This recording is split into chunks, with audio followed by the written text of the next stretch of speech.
This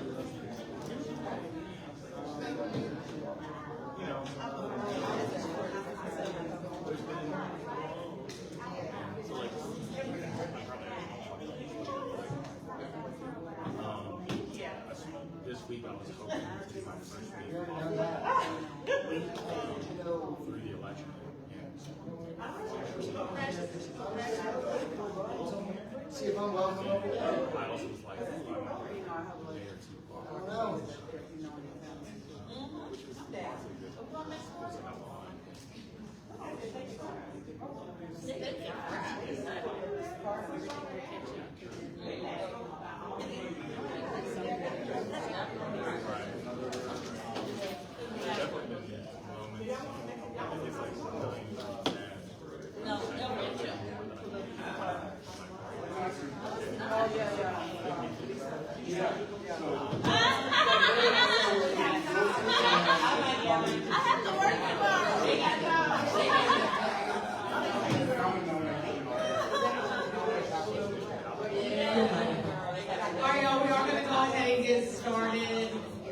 We like to start right at 5:40 so we give everybody a chance to get here if necessary. There is sometimes a little bit of traffic, but I don't want to waste anybody's time. I do want to mention we are streaming live in our Facebook group. We specifically go live in our Facebook group. That is our community. We want to make sure that our community does get the message. We do download the video and then upload it to YouTube so that it can be shared out to everybody, but we do start with our group first. We always like to start at home. My name is Tiffany Perkins. I'm the founder of Black Parksville. Our moderator today is Ms. Rachel Cisco. Really excited to have you all here. Today we're going to be talking to candidates from, candidates that were invited for County Commission 1, 2, and 21. All candidates were invited to be here today. All candidates made a decision to come or not to come. We do see who is here, who chose to be here today, and we do appreciate them for being here today. Why do we do these candidate forums? We want to make sure that the community has a chance to hear from the candidates who are running and make an educated decision. This is not a gotcha moment. We do provide questions beforehand. We do want to give everybody a fair chance to talk about the issues that we have that have been brought to us, that people felt were important, that our team felt were important, and answer in a serious way. And also give you a chance to bring your best self. If you don't do that here, that is not on us. If you don't show up, that is also not on us. This is the most clean, fair, even slate that we can possibly give. We want to make sure that we're doing that so that everyone has a chance to make an educated, unbiased opinion. What we're going to be doing today, so we'll give each candidate a chance to have 2 minutes to introduce themselves. They'll, of course, have 2 minutes at the end to do a closing. Each question will be asked, and then we'll have 2 minutes to answer each of the questions. I'm going to be sitting up front all the time today. We'll give you guys a 1 minute and a 30-second warning. We are going to cut you out of 2 minutes to make sure that we keep it cute. Again, Rachel is going to be our moderator. She'll have all the questions for you all. And we will go ahead and get started. Rachel, we're going to start with you introducing yourself, please. Hi, everyone. I'm Rachel. I am here supporting Tiff, supporting Black Parksville. It's really important that she's doing this. It's nonpartisan, and everyone has their opportunity. So I'm just excited to be a part of it. I'm excited because it's a little while. All right, so each candidate.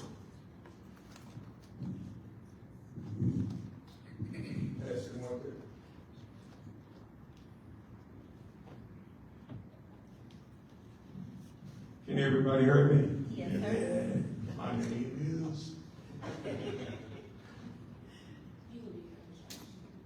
My name is Garfield Scott, born and raised in Clarksville, Tennessee. 5 generations. I'm running for County Commissioner 1. We need new leadership. We change. The burden on taxpayers is overwhelming, from gas, groceries, all those type things, infrastructure. If you go out there towards St. B or Rossview Road, if there's an incident on Interstate 24, it's just overwhelming. We need grocery stores out there. I mean, we got the infrastructure in on Warfield Boulevard to put a grocery store in, but they're not thinking about ambient land is for sale. So it's just a no-brainer to me, to get things done, so the taxpayers don't always have to lure a corporation in that they don't pay their fair share of tax and they put the burden on us. Just like Amazon when they went out there. We had to put all that new infrastructure in out there on our taxpayers' dollars. And I say we need to shift the burden back to the corporation more than just on taxpayers all the time. I'm Garfield Scott, running for County Commissioner 1. Are there any questions out there?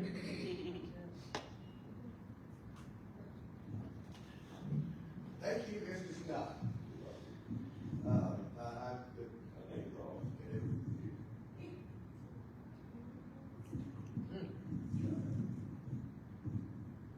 Well, it's normal for me not to be able to hear anything, so that will kind of work out. So, hey everybody, my name is David Shelton. I am presently the incumbent for District 21 here in Clarksville, in Montgomery County, and I grew up in this community. As a matter of fact, if you're familiar at all with District 21, it was Dutch better stop on the 2 that way, and I live off of Memorial Drive, and I grew up on Kimbrough. I rode my bicycle all the way through those neighborhoods. This is home.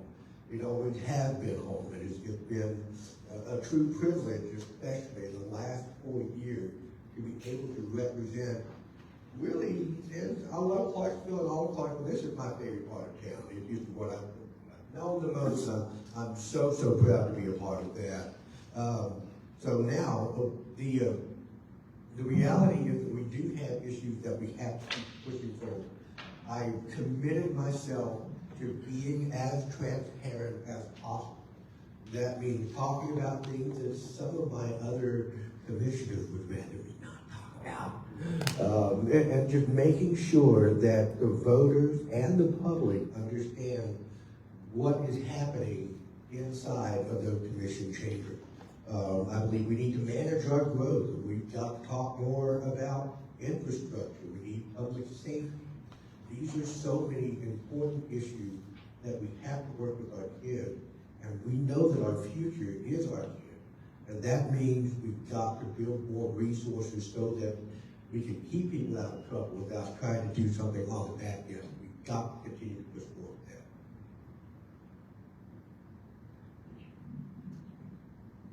All right. Next, we're going to move on to general questions for both of you. So, first question, this is going to be for you, Mr. Scott.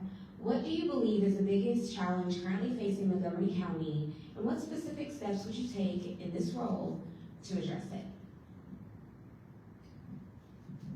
I'm gonna go back again on the infrastructure. Everywhere we look, there's a traffic jam.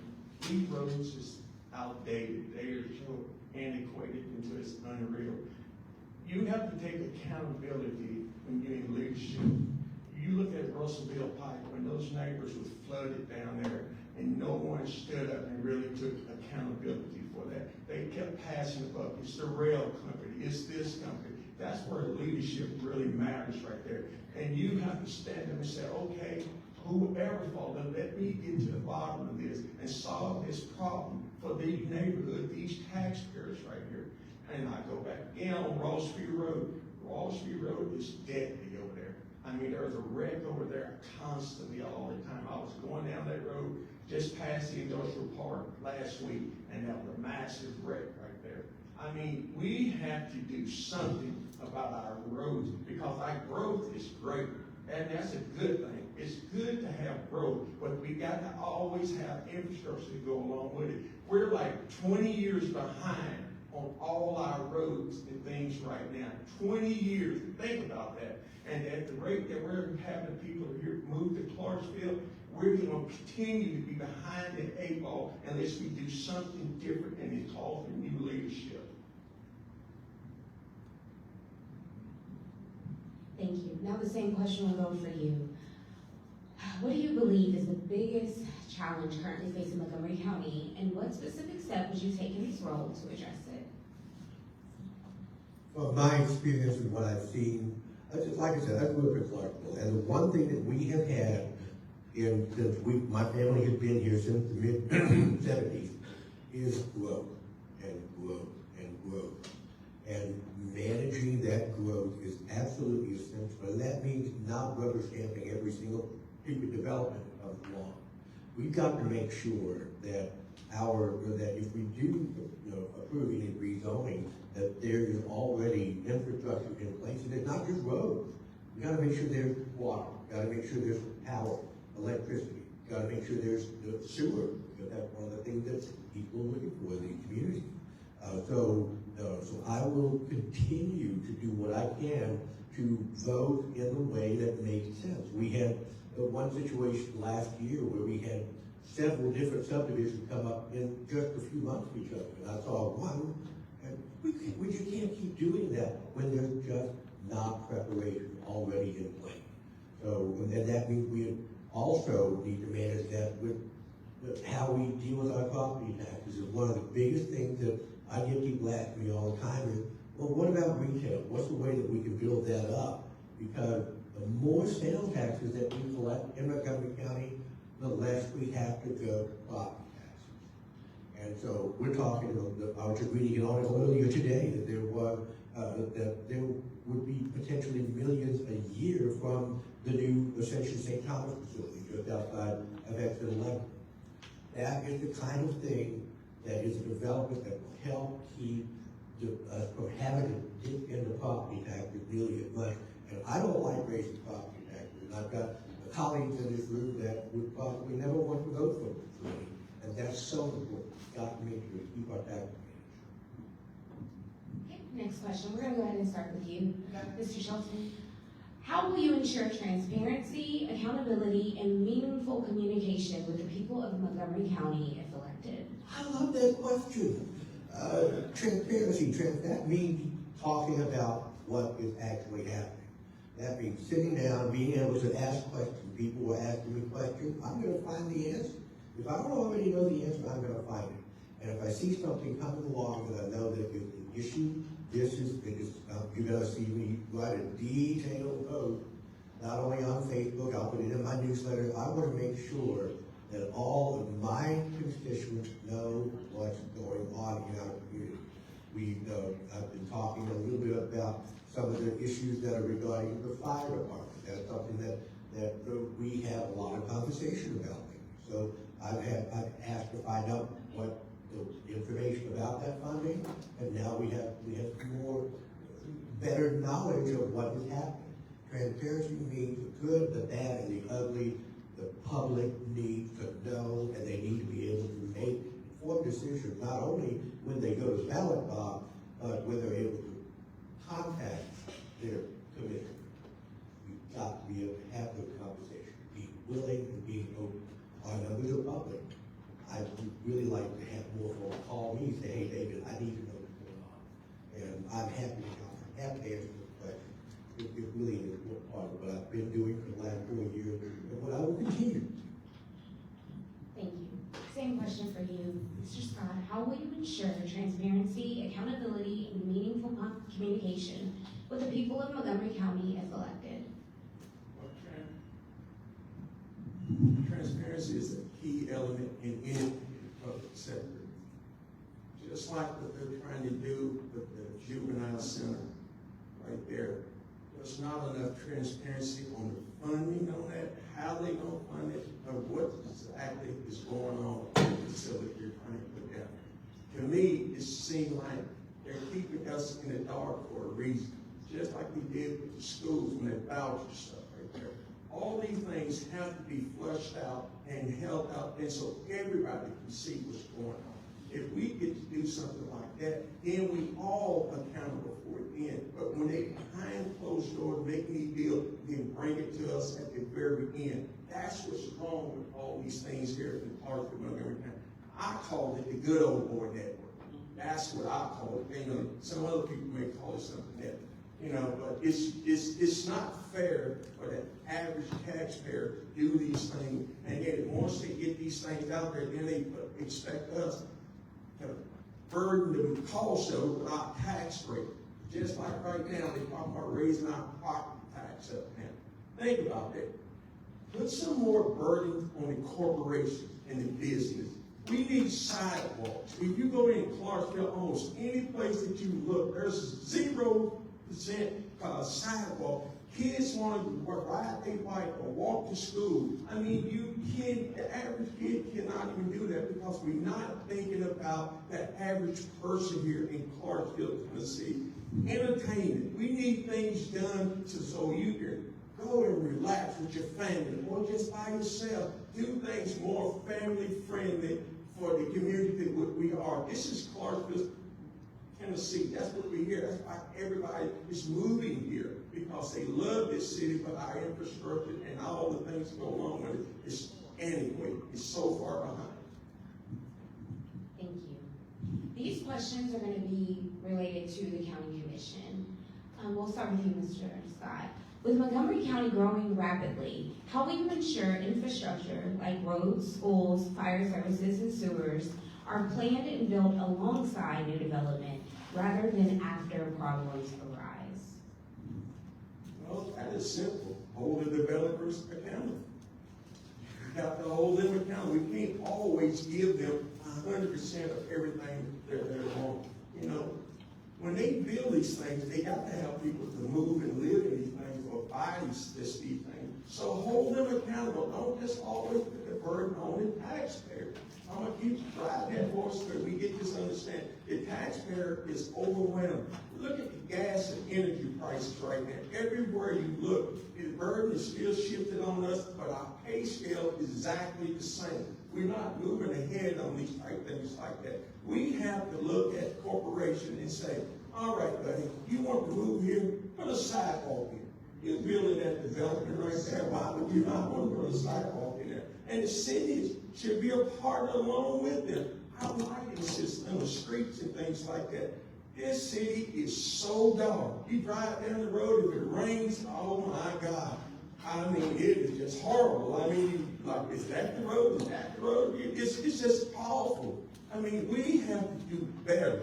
We should hold everybody and make sure they do better and accountable for the action that they do or don't do. Thank you. Mr. Shelton, same question for you. With Montgomery County growing rapidly, how will you ensure infrastructure like roads, schools, fire services, and sewers are planned and built alongside new development rather than after problems arise? Okay, I'm going to be in there here for just a second. You know, and basically what happened is we already have gone. And the problem is that we have been behind the 8 ball so long that we're playing catch up. And a lot of it had to do with the fact that we got to continue to build. We built a school every single year in the last 3 years. The fourth one opening up this fall, Freedom Elementary School. Better? Okay, sorry.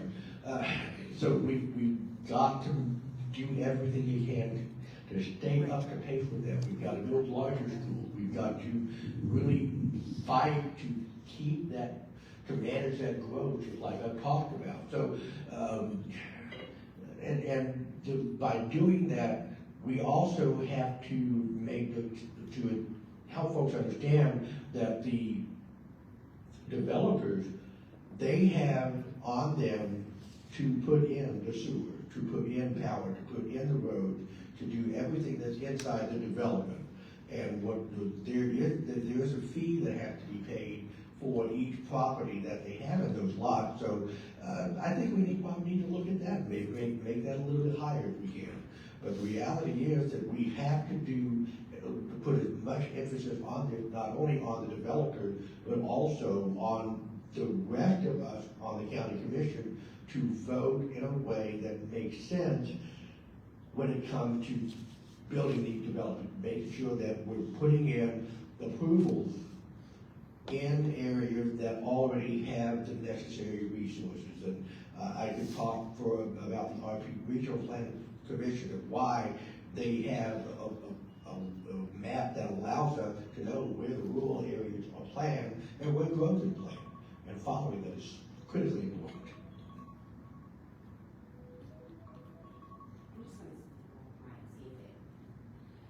Next question, this is going to be for you, Mr. Shelton. Yeah. What specific actions would you take to address affordability housing and the rising cost of living for working families in Montgomery? housing is too high right now. It is, we've got to have affordable housing. What we have done in the county commission is we have set aside a fund that helps to entice developers to get the federal grants for affordable housing and to bring those dollars here. Now, whenever a developer gets those federal grants, Tennessee taxes that. And we have set aside a fund, one of the only few counties in Tennessee that have done this, to set aside a fund that will cover those taxes so that it will allow that developer to put as much into the development itself as we possibly can. One of those that have taken advantage of that is over off of Chapman Boulevard. And so I'm hoping to see more. I have not seen a lot more on that, but that's where we try to recruit that kind of housing. We've got to make sure that we're making sense on that, because the reality is that at the present cost, a house is going to be costing a minimum $250, even with a small little cigar house or the tall houses that we're seeing now.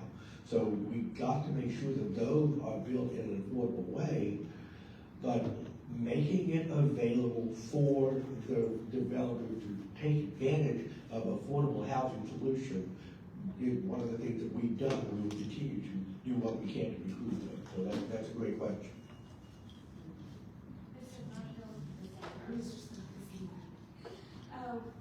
With Montgomery County growing rapidly, how will you ensure, what specific actions would you take, to address affordable housing and the rising cost of living for working families in Montgomery? Well, affordable houses, that's a simple problem. You get Wall Street out of it. They are buying up all your homes and things and jacking the rent up or the rates up so extremely high. If you put a cap on some of these things like that, that would bring down and reduce the price on a lot of homes right there. But like David said, these grants and things for these small developers, they're under the gun. You see big corporations, ones that's doing all the harm to everybody. I mean, they are just massively buying up everything. They're even buying up mobile homes now. Wall Street is. Think about that. Because as soon as they get those things in their control, they'll raise the rent up almost 500% on that. And then the average customer or resident said, I can't afford this. We have to put a cap on certain things with these big corporations. These small business, I was talking to my physician not long ago, and he said his premiums, what he paid for insurance and stuff like that, is through the roof. Through the roof. But the corporation, they get breaks all the time. Look at what we did. On tariff, we got $250 billion sitting right there of our taxpayers' money. That's our money that they took out of our pockets right there. $250+ billion. That money should be returned back to us, taxpayers, each and every one of us. That's our money. And I say hold corporation accountable, and I guarantee accountability and affordability will come down. Next question, we can go ahead and start with you. Okay.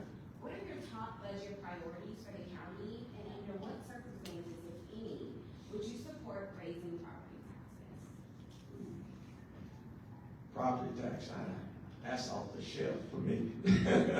We did enough for that. Priority one is schools, infrastructure. Instead of we building out all the time on school, we need to start figuring they going up. That would require less property, less land, and less money out of taxpayer money. That's just one solution I heard from a friend of mine. I'm gonna call him a friend today anyway. But it makes sense. It doesn't matter where the information comes from, as long as it's sound advice. And just juvenile jail thing, I would pull that off the shelf so quick until everybody's head would spin. Because there's no, I've heard numbers from $10 million to $30 million. I mean, this is just ridiculous. And you know who's going to be paying for that? You and I. We're all going to be shouldering the burden on that. And I say those are some main things right there. And I'm going to go back again on this infrastructure. That's going to be my horse, I'm gonna ride him all the way to the, to the Derby. All right, thank you. Same question for you, Mr. Shelton. What are your top budget priorities for the county, and under what circumstances, if any, would you support raising property taxes?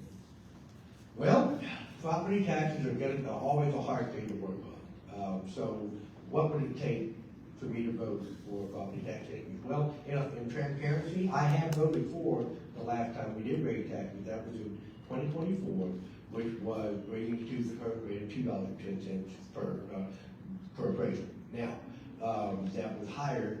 One of the things that we did is that we took off the Juvenile Resource Center from that budget for design, and I voted to take that off because it is so important that we do everything we can to keep our property taxes down. We need to build roads. We need to improve roads. We need to build schools, like it says, larger schools on that. Now, I know there's a lot of folks that are looking at me about this, so I'm going to take my minute and talk about the Juvenile Resource Center. There's one of the things about transparency. So there's pure transparent. One of the reasons why I have been fighting for a resource center is so that when we do have to retain a child, that there is an abundance of resources available for them when they need it the most. But there's a problem. A lot of folks are trying to get this pushed in to have it built on property that the county already owned out in the country and let it be just a detention center. Now, I want to be absolutely clear. I will not vote for any detention facility without at least an equal amount of resources. And I know that's not going to happen because we've been talking about this for a long time. So it's going to get stripped down, and I will vote against it every time because we have to do everything we can to make sure we're helping the kids where they need us the most, and that is critically important. And if we're not going to do that, I'm not going to back it. It's just that simple. Thank you. We're gonna go ahead and start with you. Oh. Yeah, we'll switch it up. How will you ensure transparency in zoning decisions, budget allocations, and public input processes while balancing the interests of residents, developers, and long-term growth? So I'm going to take 5 balls and juggle them all at the same time, is what I'm going to do. When it comes to the balancing transparency, all I ask is follow me on Facebook, follow my commissioner page. I will be, whenever we have something that comes up that needs to be discussed, I'm going to talk about it. And sometimes, like I said, there would be folks that would rather I didn't. But things have to be talked about. We have to be public about everything that we're going to vote on. And that's one thing I will continue to do. I've done it in the past, I've done it this week, I'll continue to. Very, very important. And so we've got to make sure that. What's the second half of that question? What's the second half of the question? The second one is, while balancing the interests of residents, developers, and long-term growth. Well, and a lot of that is, I listen to residents, I listen to developers, because sometimes the developers have a really good idea. Sometimes the residents just don't want it. And I listen to everybody on that. And then sometimes there's a decision that's pretty hard to make, and I will talk to the people I know well and have them the same thing. What would you do in this situation? And sometimes they tell me I have no clue, in which case I'm on my own. So listening. Did I mention listening? I am mostly deaf, so that is already hard to do. But listening is absolutely important. So if you have an issue, you've got a concern, call me and let me know your thought, because I do listen. I'll read it, I'll read your email, I'll read your text messages, all of them. Staying in communication is critical for me. So I need your help to let me know what's going on. Same for you. How will you ensure transparency in zoning decisions, budget allocations, and public input processes while balancing the interests of residents, developers, and long-term growth? Well, a good friend of mine named Karen Reynolds, that's what she did. She listened to her constituency. She listened to the developers also. You have to bring both parties together and work this solution out, situation out. You can't have it all just one way. You have to bring all parties together so you can have a compromise, because where there's growth, it's going to be pain. But you got to have an understanding, alleviate as much as that pain is possible. And that's where it comes in, bringing people together to the same table and sit down and have this conversation. No matter how rough or how hard you think it may be, that's the best way to do it. Just like they said, in my lodge, they always say, you got 2 ears and 1 mouth. And that's the reason. It's the reason for that, because you can take in more information that way versus putting it out that way. If you gather the facts and gather them right from listening, not dictating, and which is going on a lot nowadays, they just dictating things to us as constituency. I'm going to go back on the juvenile thing. I would never, ever put my name on that. It just would not happen. It will not happen on my watch. Sorry. Well, not sorry. Thank you. Okay, this is going to go for you, Mr. Scott. What do you believe is the biggest issue of the county government is currently getting wrong, and how would you approach it differently? They get it wrong because it's that little good old boy network. I'm going to go back to that again. These guys, they backslap each other all the time. And they don't really think about the average person, the average taxpayer, the average constituency. They just think about the ones they go out and drink wine, I eat dinner with, I play golf with. Those where all the deals are really made at right there. They're not made on our behalf, going to the public and having a conversation with us and say, hey, Mr. Scott, what do you think about this road right here? What do you think about this development right here? You know what they do to us? After they don't make their decision, then they'll bring to us, so what are you going to do about it? Nothing. See, those are type things, the transparency part that we was talking about earlier. And the guy that I'm running against right now, I've never seen him, heard from him, never saw a sign out, never did anything. I don't know how tall he is, how short he is, I don't know anything about this guy. But now, since I put my sign out there, you know what? He's out there now putting signs everywhere. But beforehand, this guy never thought twice because he was in the club. And that's the whole part was wrong with this good old boy club that we're in. We got to break this cycle. We have to demand that we break this cycle, each and every one of us. We got to hold everybody accountable for things that they do for us and against us. Thank you. I'm Garfield Scott.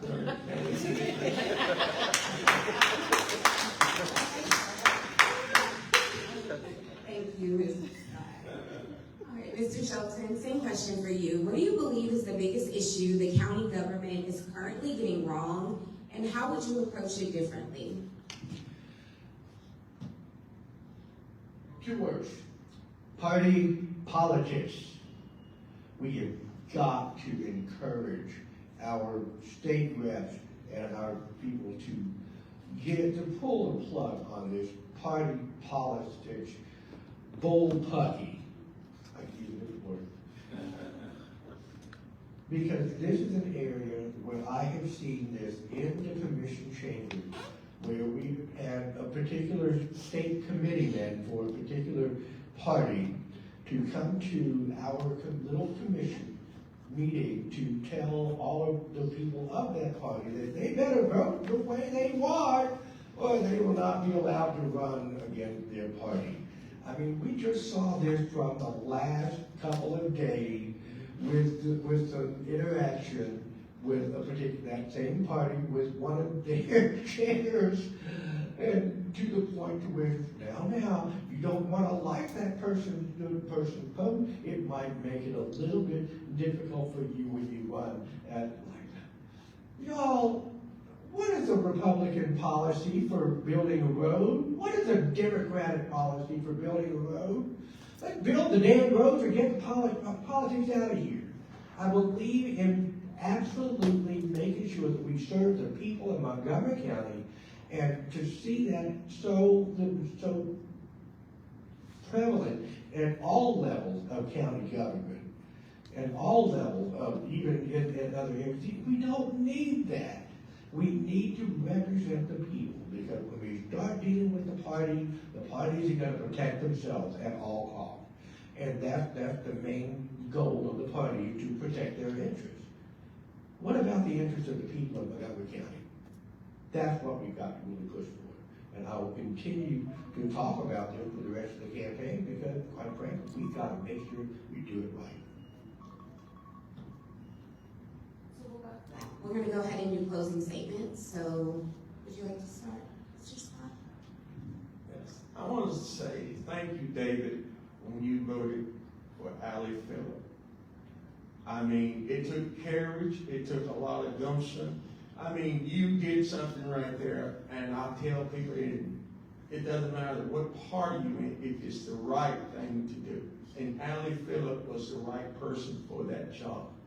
But they put bigfooted us on that one right there. But I would say we've got to come together. If we get in 68% of anything out of anybody, you're winning. You can't let the little small things tear us apart, and we don't see the big picture right there. I keep saying that. I'm going to go back to David again. David stuck his neck out there and went out there on that 75 vote. Every time they went up, he put his name on there. They took courage out there. I know he probably took a lot of beating over it, but hey, when you're doing the right thing, it always pays off. It always pays off. And when we play in politics like that, that's where we lose. That's where, as taxpayers, constituents, that's how we lose right there. When you look at the big picture all the time, just like you said, that road doesn't matter if it's a Garfield Scott sponsored road, a Republican, a Democrat. All it knows, it needs to transfer people to and from baseball games, softball games, football games, doctors, schools. That's all we need to do, is get these things and do it the right way and pull all that other stuff out of this and kick it to the curb. In other words, we need new leadership, and I'm the man for it. Garfield Scott, County Commissioner 1. Thank you, Mr. Go ahead, Mr. Johnson. Y'all vote for him, please. District 1, Garfield Scott. Oh my goodness, the closing statement. Look, I'm going to pull back a little bit, and I want to focus on just one tiny little piece right here, the fact that the county commission, I don't know if many of you guys have been to a commission meeting in the last several years, but we don't spend a lot of time on shenanigans. That is a good word. And the reality is that a lot of us work together, and we work well together. Then we talk about some of the contentious votes. I can count the number of those contentious votes maybe on one hand in almost 4 years. There are a lot of times where we work together with 21-0 votes, and that happened almost every meeting, because we do want to push together for the good of Montgomery County. And that is an area where we all agree, Republican, Democrat, we want to agree to move forward, because we love Montgomery County. I love Montgomery County enough that I want to be at events like this to tell that. But I'm so privileged to be able to serve as Commissioner for District 21, and it's just been an absolute honor. And I would like to keep this seat, so I do ask for your vote, and I ask for your support. We've got to work together as a community, so we need your support by talking to your neighbor, talking to your friend. Ask me for your yard sign, please, I have plenty. So the stories are got to be told, and this is each individual story in Montgomery County, as we can come together and work together to build not only for the future of our county, but the future of our kids alone, and to help give them every opportunity they need to succeed. And that means not having a center that's stuck out in the middle of nowhere that I will never support. What a terrible idea. Thank you.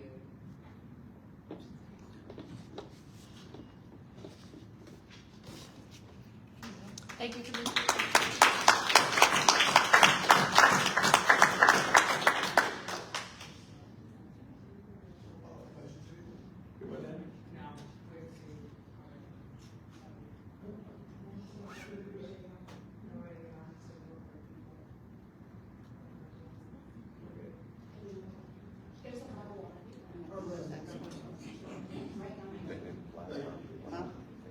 Thank you all. Thank you very much.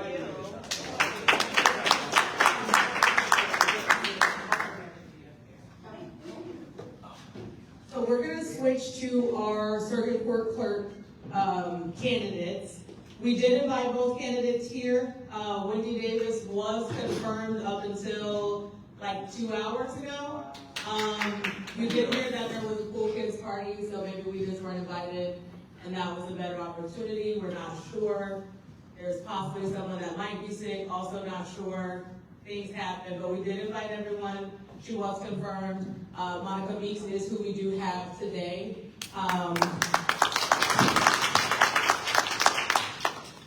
And so while county commission positions are specific to where you live, positions like circuit court clerk are ones that the entire community will deal with, right? So the office deals with financial issues, case management. They have a team at the court systems that they are responsible for jury management, but a big part of that is going to be public and customer service. So as we continue to do these, in addition to doing the individual spaces, school boards, and county commissions, we want to make sure that we're also adding in these county positions so that everyone has a chance to hear from the people that are running. We are specifically doing people with contested races, so no one is getting up and grandstanding. But we do want to make sure we still give Monica her space to answer these questions. You all hear from her because, like I said, the circuit court clerk is a position that serves everyone, no matter where you live. And also has a staff that they service. So it's important, I think, twofold to pick the right person for this because they do a lot of people management that impacts a lot of the community as well as employees. So I'll pass it back to Rachel, and her and Ms. Meeks will get started.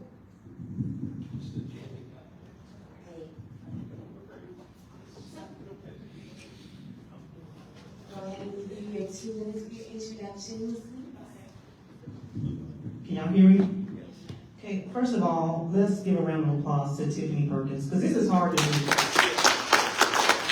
And to Miss Rachel and Tanaya, like there's a lot of heavy lifting when you do these panels, so thank you for giving me an opportunity to speak.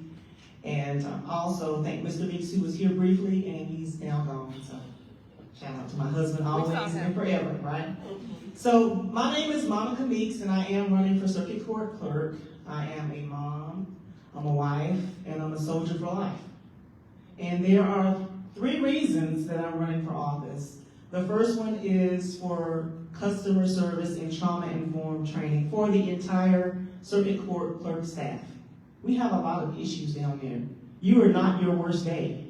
So just because you've made some bad decisions, I want to be able to give the same grace that we give to certain city and county commissioners who've made mistakes. I want to give the same grace to everybody, regardless of what your zip code is, regardless of who your parents are. That's just the right thing to do. The second reason that I am running is budget transparency. Currently, the Circuit Court Clerk budget is with the general budget, so it's hard to tell what goes where. So I know that it's possible to have a standalone budget because I saw it when I attended the County Budget Commission meetings. So I want full transparency. You should know how much we're spending on postage stamps. You should know how much these salaries are. So that's number 2. Number 3 is education, because some people don't even know what the Circuit Court Clerk's office does. I've been asked, hey girl, you think you can get my boyfriend's sentence reduced? That does not fall on the Circuit Court Clerk. So we need more education of what the Circuit Court Clerk office actually does. Thank you. We're going to start off with some general questions. What do you believe is the biggest challenge currently facing Montgomery County, and what specific steps would you take in this role to address it? So the biggest challenge we face is people are too obsessed with their titles, and they work for corporations, they work for donors, and they do not work for the people. That's across the board. I don't care what party you are. There are doors that I am knocking on with completely black leadership, and I'm the first person to knock on their door. So that's the first problem, is we're too obsessed with titles. And I just want to share a quick story. So when I was in the first grade, 6 years old, population 400, small rural town in North Carolina, we did a field trip to the post office. And there was a lady with a boombox sorting mail, dancing, and I got home and I said, hey, I want to be a postal clerk when I grow up. She was having the best time of her life. So contrary to what is being pushed down our throats, representation still matters, because guess what my first job in the military was? I was a postal clerk in Camp Casey, Korea, because I saw it, and when you see it, you can become it. So one thing I want to do is have circuit court clerk for the day. I also want to create a circuit court clerk academy for high school students. There's just so much that we can do that we're just not doing in that courtroom. Thank you. Next question. How will you ensure transparency, accountability, and meaningful communication with the people of Montgomery County if elected? Well, I'll say this a million times. The circuit court clerk office, as circuit court clerk, you do not work for the judges. You don't work for bail bondsmen. You work for the people. You don't work for the district attorney. Your job is to serve the community. So as far as transparency, I already mentioned about the standalone budget. There is a way. We just got e-filing 1 February, by the way, even though it's mentioned in 2020. But just making it more accessible, more user-friendly. I also want to create tutorials, because the biggest thing we're getting on knocking over 600 doors so far, yay us, me and Rosa, the biggest thing we're getting is, do I qualify for expungements? How easy is it to do a tutorial on, if the crime you committed, does it qualify for an expungement? You can do a 1 and 30-second tutorial on TikTok, YouTube. There's young people that work in the circuit court clerk's office. I have spoken with them. So just getting the information out and making it more user-friendly is one thing that we can do. And that's transparency across the board. And again, these salaries, because we're cutting from the bottom, stamps, but we're not looking at these big salaries that some of these people have. Just the FYI, and it's not just a dig against the circuit court clerk's office. County trustee, assessor of property, county clerk over here, their salary is $132,000 a year. That's 107% more than what the average citizen in this county makes. So we need to demand better. We let 3 of those ladies run uncontested races.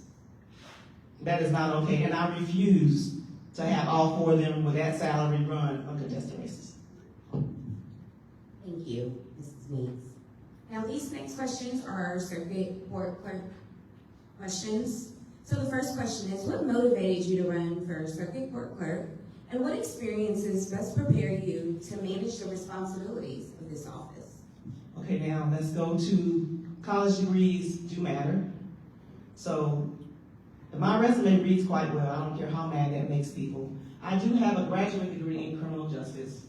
I am a graduate of the Police Academy, Tennessee Law Enforcement Training Academy. When I was 38 years old, the oldest female in that class, class 1642. I have a bevy of certifications. That is what it is. If you look at the statute, none of that is required. So I would say overqualified for that position. But it's just, the reason I decided to run is because I actually met with 4 ladies, one-on-one meetings, and I would get them to commit to running, and then I'm not going to say which party, y'all probably will figure it out. They would go and meet with a person at this party, and they were told, you need $20,000 to run for these races. When you set the goalpost that far off for working class people, that's why we have developers that can buy elections, they can buy seats, because we make it seem like it's so impossible for average, everyday working class people to run for office. So I'm running because I refuse to have all 4 of those seats. They're constitutional officers. You're not going to just run and not have to buy a sign. And the people that I asked to run, once they went to that particular party, they were discouraged from running. And I'm qualified for the job. I exceed the standards that are mentioned in the Tennessee statute. So I am going to run for office, because we're not just going to let them have forced uncontested races on the county side. So it's about education as well. Thank you. Next question, how would you improve efficiency, accessibility, and communication within the clerk's office while ensuring court records and processes remain accurate and reliable? So this is a good one, y'all. I have been studying, like I'm back in the doctoral program that I dropped out of, but we'll save that conversation for another day. But we have to make it easy to digest. People think that with him is open. And then when I have questions, I ask, and I just assume I can do what I want because I've been in that position for far too long. Thank you. Many residents interact with the court system during stressful or confusing situations. How would you ensure the clerk's office provides professional, respectful, and accessible service to the public? So I have been doing court watch, and contrary to popular belief, I did not start doing court watch when I decided to run for office. When I was the criminal justice chair for NAACP, I was doing, Ms. Loretta is doing this, y'all can't see on camera, she is north and south. I would go in and watch what's happening with the court. And we have, last week we did an open yard situation where we took a little cardboard paper and we wrote, how was your experience? And we talked to several people. And they all mentioned the same lady, and I'm not gonna say her name. But we know when people are nasty for no reason. They all said, lady with the bomb was very disparaging, very condescending to me. And that goes back to one of the reasons that I'm running for office, and it is for training, trauma-informed and customer service. And you're not gonna walk all over the staff, but you should know like how to treat people. And for so many people with different cases to come out with the same experience, and some of them mentioned some judge specifically about their behavior. So we have a lot of work to do. This, I think Garfield mentioned that this good old boy, good old girls too, because they're some good old girls. We need to do better because this is taxpayer dollars. And just because you are making a mistake, or you've made a mistake, does not mean that people get to belittle you because you ask a question that they feel that you should know the answer to, because that's not always the case. Thank you. And the last question. What do you believe are the biggest challenges currently facing the clerk's office or court system, and how would you address them if elected? So, just watching Court Watch, I've done it for years. The biggest thing is, I'm gonna throw DCS under the bus, because there's no way an agency should have access to that much money and be that incompetent. So the issue that I'm watching in doing Court Watch is DCS. I talked to 2 grandparents who are fighting for custody of their kids. Both are working grandparents, and due to substance abuse issues, they are fighting for custody of their children, of their grandchildren. And both of them that talked to me, this was their 3rd continuance, to where the judge will make a statement and DCS will not write down what the statement is. And they said, well, we need a written statement on what the judge, and they're like, that's what the judge said. So it's a bunch of mess happening with DCS. And if you look at the Comptroller's Office report for December 2025, it tells you how bad DCS is, and that's affecting the circuit court clerk's office. And nobody seems to care about children who are in between homes, because grandparents that are fighting for custody are having issues with DCS. And I see circuit court clerks sitting right next to the judge on the bench, and it's like sometimes they're on their phone, even though it's a no phone for everybody else policy, and they're not paying attention. And the process of that, children, young people, vulnerable folks, and adults who are working to take care of grandkids keep getting continuous. So we have to bridge that gap between DCS and the circuit court clerk's office, because it is horrendous. It's really bad. Thank you, Mrs. Meeks. Now, if you would like to go ahead and begin your closing statements. Sure. So some people have asked Brandy, who is Monica and what has she done for the community? Well, allow me to reintroduce myself. I am one that started a local Women Veterans of America chapter 47 for Clarksville, Tennessee, because we were driving to Nashville, and I was like, we got 10 cars going to Nashville, and they only have 4 ladies, so that gas prices wasn't as bad as they are now, but I was like, that doesn't make a lot of sense. I was also the chair for Tennessee Veterans, which fights for issues specific to veterans. I was the chair for that. So the medical cannabis thing is not new. I fought for that. And Friday is June 12th, and that's Women Veterans Recognition Day. And we are probably one of the few women organizations that had it passed, and this is when we had bipartisanship. We wrote that bill because they're lazy as shit at the state legislator's office. Sorry, y'all know I had to get one out. We wrote the bill at my kitchen table. Myself, Robin, and Bernice turned it, and it passed unanimously, state level, Jason Hodges. And Bill Powers, he showed up because it was 2020, and it passed. And guess what? We can say what we want, shout out to Jason Knight. We also had it passed unanimously on the city and the county side because he was dual-hatted at the time. So that's one thing that I will always thank Jason Knight for. So that's just a few things. I'm also a volunteer at a few organizations. My Little's mom is here, and she was the only one that understood the assignment, and she brought groceries. So that is what I'm doing. What I'm asking for is, look, y'all, I don't know everything. I rub people the wrong way because I want to speak truth to power no matter how it makes you feel. But I'm asking you to give me a chance. I'm only going to do one term because we stay in these seats, Republicans, Dems, far too long. So give me a chance. Me winning opens the door for somebody younger, more tech savvy, to take this office to a different level. So Monica Meeks, Circuit Court Clerk.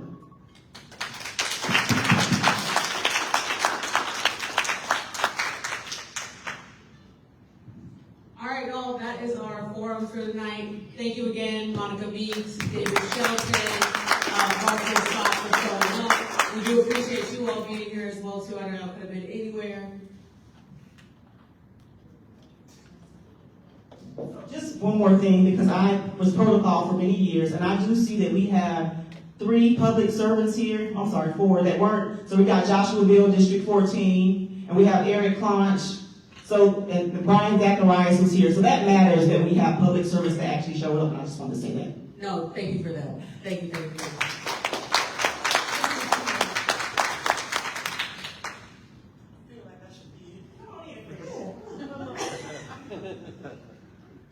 No, but we really thank you guys for being here and showing up. We are here because there is an election happening on August the 6th. Voter registration deadline for that is July the 7th. If you already think that you're registered, please go ahead and check. There are voters that are being purged for inactivity. Please double check, triple check, tell your mom to double check and a triple check. And then also encourage somebody to vote. We still have about 25,000 unregistered people in Montgomery County. I know voter turnout is a big thing. We need to move folks. We also need to get folks registered to vote. We did invite everybody here to answer our questions, but we do challenge you all to contact them. They all have public candidate pages. They're all, for the most part, on social media. Ask the questions, ask follow-ups, ask things you might not have heard tonight, or ask how they can truly serve you now that you can put a face to the name for the people that did show up. We do have more forums coming. Our next one is going to be on the 24th. We split these up for the most part based on school district because we get 3 city council seats in a school district, trying to make sure that we were maximizing time, not wasting anybody's time, respectfully, but just about having them not come out and sit for a very long time when there are specific people that they need to hear from that do impact them specifically. And then we do have some other of the county positions coming up. Make sure you guys follow us on social to get those. We'll put it in our newsletter as well. They're going to come out. Ask these candidates questions. Talk to them. Talk to your friends about running for office. Like Monica said, we did have 4 of those big county seats uncontested. Those were not the only uncontested seats. Shout out to everybody who did pick up a ballot to run. I feel like we had a, maybe not record number, but a large number of people who did step up to contest some of these races. A lot of people that are putting their hats in the ring for the very first time. And some coming back again to run again because they want to just make an impact on their community. So we appreciate that. We want to make sure that we're giving an unbiased voice to the platform, people to come and talk, for you guys to listen. This is live currently in our Facebook group, but we will be downloading it and putting on YouTube for you guys to share and watch. And I hope you guys will join us on the 24th if those are your people. If not, continue to share the information and make sure you take someone with you to go vote, preferably early, for this August election. But I thank you all so much. Y'all have a safe drive getting home. If y'all have any questions for me, I'll hang out for a little bit. And I think we still got some candidates in here mingling. I forgot about here, but we appreciate him. Thank you.